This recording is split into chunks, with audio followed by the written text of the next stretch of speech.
Highness, Chairman, ladies and gentlemen, it's a great privilege for me to be with you this evening. And thank you for your kind and thoughtful and generous introduction, Rob. One of our leading BBC presenters by the name of Andrew Neil, who you may pick up here on International BBC, was invited to speak at his local school in Scotland. He prepared long and hard, and he thought he'd given a magnificent speech when he came down from the podium. And then an old lady came up to him and said, Mr. Neil, thank you so much for your speech. You know, Mr. Neil, she got a little confused here. She said, you know, Mr. Neil, your speech was absolutely superfluous. And Andrew Neil said, thank you very much. But she pressed on, and she said, Mr. Neil, your speech was so superfluous, do you think that one day it might be published? Andrew Neil, if he listened to him, is not given to bouts of modesty, and he said, oh, perhaps posthumously, perhaps when I die. Quick as a flash, the old lady said, Mr. Neil, I can hardly wait.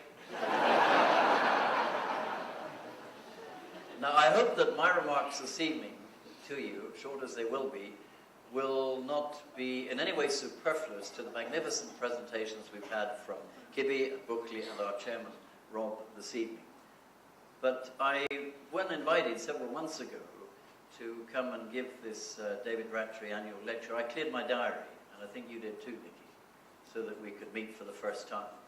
And so I'm delighted to be here to pay tribute to you and to your family and to the David Rattray Foundation. I also want to pay tribute to your chairman, your often unheralded chairman, who does such a magnificent job for South Africa here and South Africa internationally. He is, ladies and gentlemen, and some of his friends may be loath to hear me say this, he's one of the most respected international South Africans out there.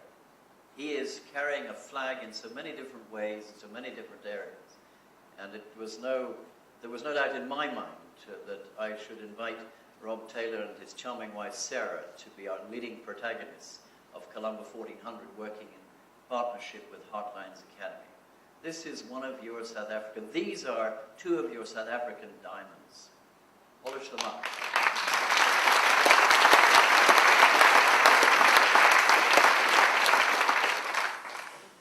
My title for the talk this evening, Rob thought you wouldn't understand, but I'll have a go.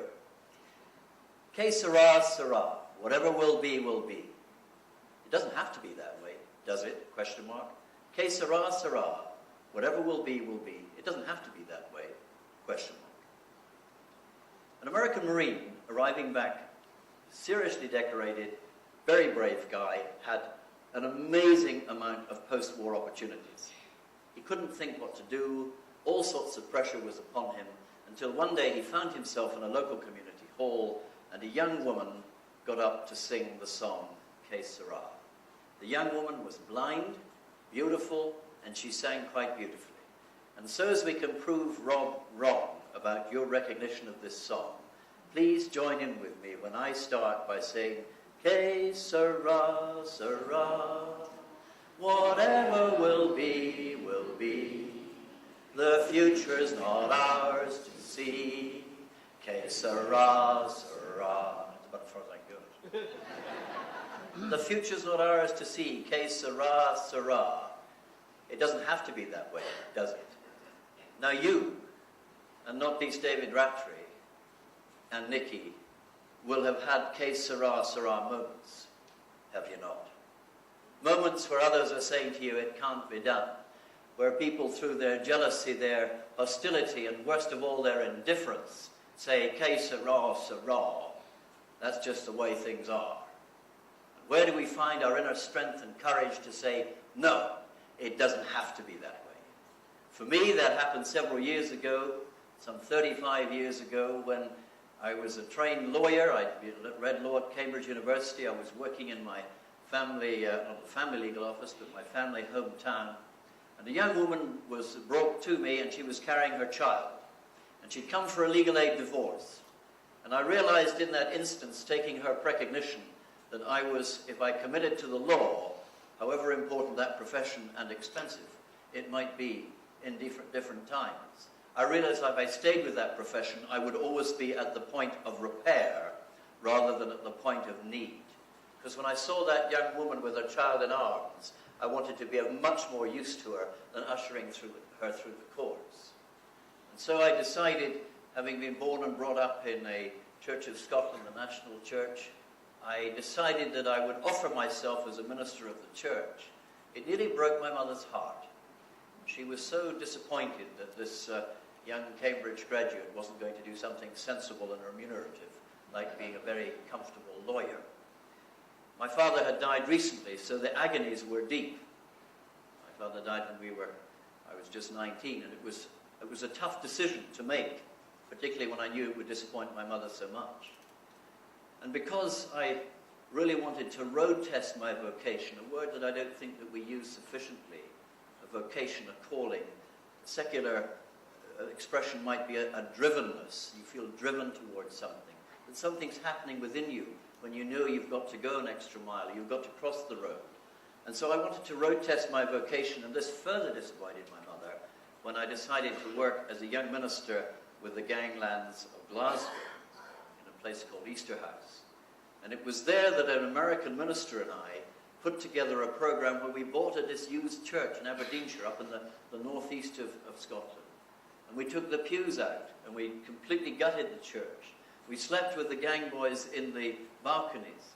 We cooked for them, I did, and didn't poison them. We used the minister's toilet and vestry as our ablutions, to the extent that I think nowadays I would have been put in jail with 20 young, tough reality youngsters in that particular part. But several things came through to us. One was that if you take young people and give them a chance to understand why they have become either the victim or the product of their environment, and give them a chance to think about what they might yet want to do with the rest of their lives, an opportunity to becoming the person they were created to be, rather than the product or the victim of their environment, serious transformational change can happen not only in their hearts, but in the hearts of the communities to which they return. I also noticed another thing, that these youngsters were every bit as bright, every bit as able, every bit as talented, every bit as gifted, every bit as humorous as any of my Cambridge graduate friends and sins. And maybe that's something that South Africa needs to look at when you see some of your townships or some of your young people of different colours and persuasions, that they're all children of God, and they're every bit as talented, every bit as capable, and every bit as able of bringing together this great country and making this the rainbow nation, which many of us from a distance look at as to be an exemplar. And we hope and we pray that you will become that exemplar nation. To that extent, Elizabeth, my wife, and I, we are very fortunate to have 5 children, but our 4th, Christy, we've invested in South Africa. We've invested him as an undergraduate at the University of Cape Town. Such is our strength of belief and faith in the future of South Africa. But that sense of opportunities was something that came through to me very clearly, that my Cambridge friends and others, all the doors were like swing doors. You know, you could get a job wherever you were going, that sort of stuff. But for these youngsters, the door of opportunity, and I suggest that's often with your youngsters too, was being slammed on them, either by the system or through their lack of self-esteem. I'll say that again, because that's so important.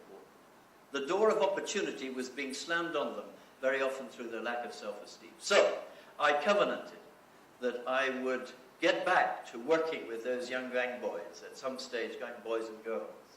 But I was wheeked away, as we'd say in Scotland. I was wheeked away to the parachute regiment. I was about the only young padre that could jump out of airplanes. I was playing a lot of international sport at that stage, and I suppose I was a fall guy for going to Paris. And then I went to the Black Watch, as Rob has mentioned. And I noticed there that these self-same youngsters from the same communities, when they got into the rigor and discipline of the military, the sense of 3 meals a day, of transport turning up on time, that these youngsters began to develop a sense of belonging, a sense of loyalty, a sense of feeling that they were part of something. And what a transformational change.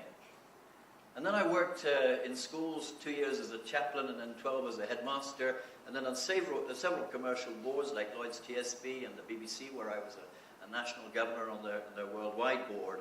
And I could see, ladies and gentlemen, that even those people in boards were every bit as human as those people in the tough realities.